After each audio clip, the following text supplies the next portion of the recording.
Olá, aula de matemática do sétimo ano. Dessa semana nós vamos ver aula 1, capítulo 5, equações do primeiro grau. O que a gente precisa agora para iniciar a equação do primeiro grau?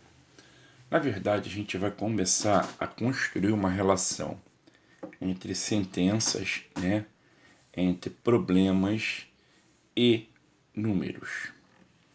Então, a gente vai matematizar situações. Então, é o que eu falo para vocês sempre nas aulas. Você tem que saber traduzir do português para a matemática e também traduzir da matemática para o português. Exemplo, o triplo de 5 tá lá para você fazer. Então, se eu pegar 3 vezes 5, eu estou representando matematicamente essa sentença aqui, essa pergunta aqui. Entendeu? Então, essa relação é que é muito importante. E eu falo para vocês que é onde tem o maior índice de erro. Que o aluno, às vezes, é muito bom resolvedor de um problema, mas ele não sabe montar a estrutura do problema. Então, se eu der o problema já montado, ele resolve com o pé nas costas. Mas se eu pedir para ler e interpretar, ele não sabe. Isso acontece muito, mas muito mesmo. Então, vamos lá. Toda vez, lembra que a gente faz nas aulas? Quando você não conhece o número, você chama de x. O triplo de um número. Você conhece esse número? Não. Então aqui é 3x. A metade de um número, você conhece esse número? Não. Então x sobre 2. Nada mais do que a gente já está relembrando o que a gente já fez, que a gente faz. A diferença entre a terça parte de um número e a quinta parte do mesmo número. X sobre 3 menos x sobre 5. Se houver referência a um segundo número, costumamos representá-los por y. Entendeu? A soma de dois números desconhecidos. Então, um número eu vou chamar de x, outro número eu vou chamar de y. Lembra que eu falei para vocês nas aulas que normalmente eu costumo representar as letras das iniciais, mas que não é errado você fazer x e y, não. Também não é uma regra que tem que ser x e y, não, tá? Normalmente se faz x e y. Mas se você quiser botar K e J, L e M, desculpa, não tem problema. Ok? Mas é que tradicionalmente se usa x e y. Então vamos lá. Escreva em linguagem matemática o quíntuplo de um número. Você conhece esse número? Não. O quíntuplo são 5 vezes esse número, 5x. A soma da metade de um número com a sua quarta parte.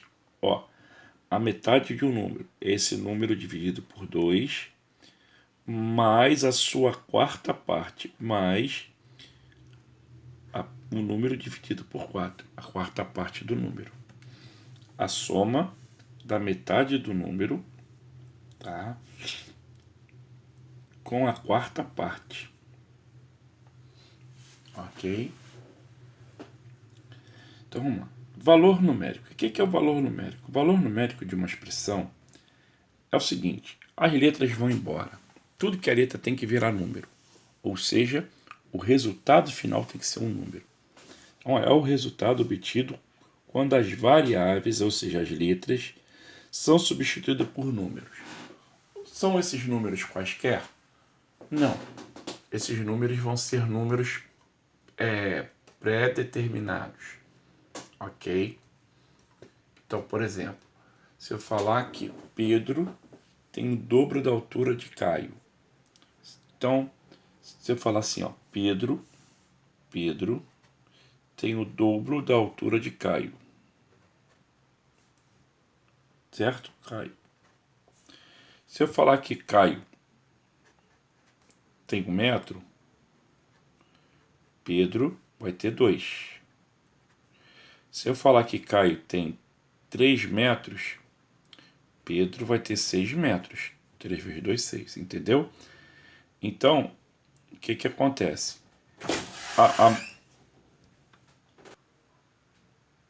Então, eu vou amarrar uma relação. Pedro é igual ao dobro de Caio. Então, eu fiz uma simulação. Quando Caio tem 1 metro, Pedro tem 2. Quando Caio tem 3, Pedro tem 6. Então, o valor numérico eu já vou pré-determinar. Se Caio tiver 10 metros, qual vai ser o valor numérico? Então vai ser 10 vezes 2, 20 metros. Entendeu? Que nem tá aqui, ó. 7x menos 9y. Eu posso pegar, se eu não tenho nada aqui, eu posso pegar para qualquer x e qualquer y, correto? Mas a partir do momento que eu pré-determino aqui, ó, quando x é 8 e y é 2, é 7 vezes 8 menos 9 vezes 2. 7 vezes 8 são 56. 9 menos vezes 2 são 18. 56 menos 18, ó, 8, 4 menos 1, 3, 38. Então o número vai ser 38. Se eu mudasse o y para 1, ó, x igual a 8 e y igual a 0. 7 que multiplica 8 menos 9 que multiplica 0. 56 menos 0, 56. Entendeu? Ou seja, a cada número que eu vá variando, eu vou achar um número diferente. Ok? Não necessariamente eu tenho que ter x e y. Eu posso ter só x, só y, x, y, z. Eu posso ter várias letras, tá? Então, ó, x sobre 3 mais y sobre 4, onde x é 36 dividido por 3, mais menos 8 dividido por 4. 36 dividido por 3 dão 12. 8 dividido por 4 são 2, só que tem um menos aqui. Então vai ser menos 2, então vai ser 10. Ok? 36 dividido. Posso tirar o MMC? Pode. Não teria problema nenhum. Só que vai me dar mais trabalho, porque eu vou ter que multiplicar por 4, ter que multiplicar por 3. Então vai ser 12 vezes 4, 36 vezes 4, 8 vezes 3. Então, ó, se eu tirasse o MMC, depois eu tenho que somar e dividir.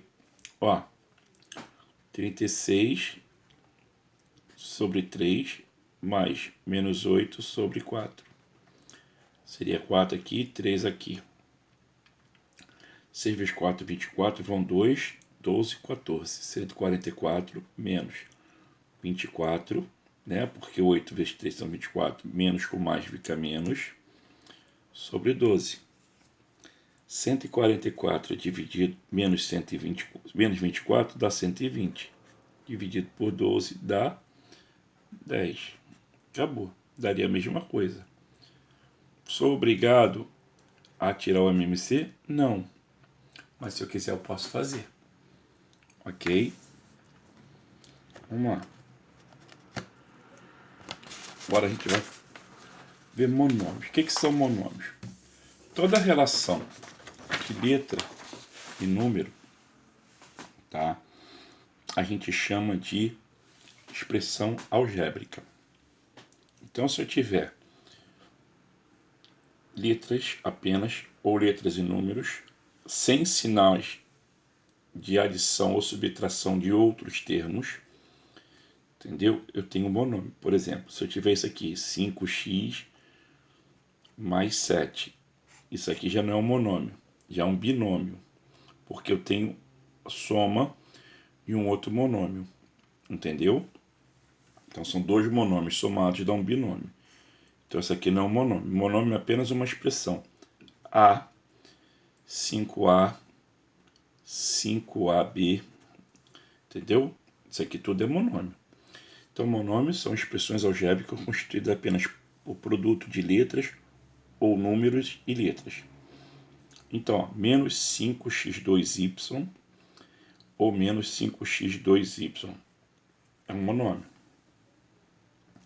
É porque ele desmembrou aqui. Então, ó, 3A4B7 sobre 5. Eu posso colocar a parte literal aqui e a parte literal não, a parte numérica aqui, 3/5, e a parte literal. Ó, quando a gente tem letra, a gente chama de parte literal, separada. Então, aqui não é vezes não, aqui não é x não, aqui é vezes, tá? Porque aqui não tem x não, aqui é vezes. Então aqui é a parte literal e a parte numérica. Mas não tem nenhuma adição nem subtração. Então aqui é um monômio. Tá? Toda vez, o número que aparece no monômio é denominado coeficiente ou parte numérica. Seu sinal é o sinal do monômio. E as letras formam a parte literal ou variável. No exemplo aqui, ó, 9x2y3 mais vezes m5. 9 é o coeficiente, ou seja, a parte numérica. x2y3 m5 é a parte literal. Ok? Quando a gente trabalha com mais e menos 1, a gente não coloca os valores, né? Nem mais 1 nem menos 1. E só coloca o sinal quando é negativo. O sinal de mais a gente não coloca, né? Só coloca quando é menos. E 1 a gente não escreve. Então, ó, no monômio ax3b5, o coeficiente é mais 1, porque você não está vendo o número, então você vai ver como eu fizesse a leitura de mais 1. Menos m5p7 é como se a parte numérica fosse menos 1. Certo? Escreva o coeficiente e a parte literal. Vai ser menos 6 e a outra vai ser x4, y5. Ó, vai ser 1/3 e a outra vai ser x6, y2, z7. Ok? Coeficiente, parte literal. Coeficiente e parte literal. Correto? Vou pedir para vocês fazerem a atividade devolutiva número 1, que é calcule o valor numérico e 13x7 menos 2y9, onde x vale 42 e y vale menos 18. Então é 13 que multiplica x sobre 7 menos 2 que multiplica y sobre 9. Tá? Vocês vão pegar e substituir aqui e fazer tudo direitinho. Vou pedir para vocês fazerem os exercícios do tópico 5.3, números 2, 4 e 5 da página 12. Tá bom? Obrigado.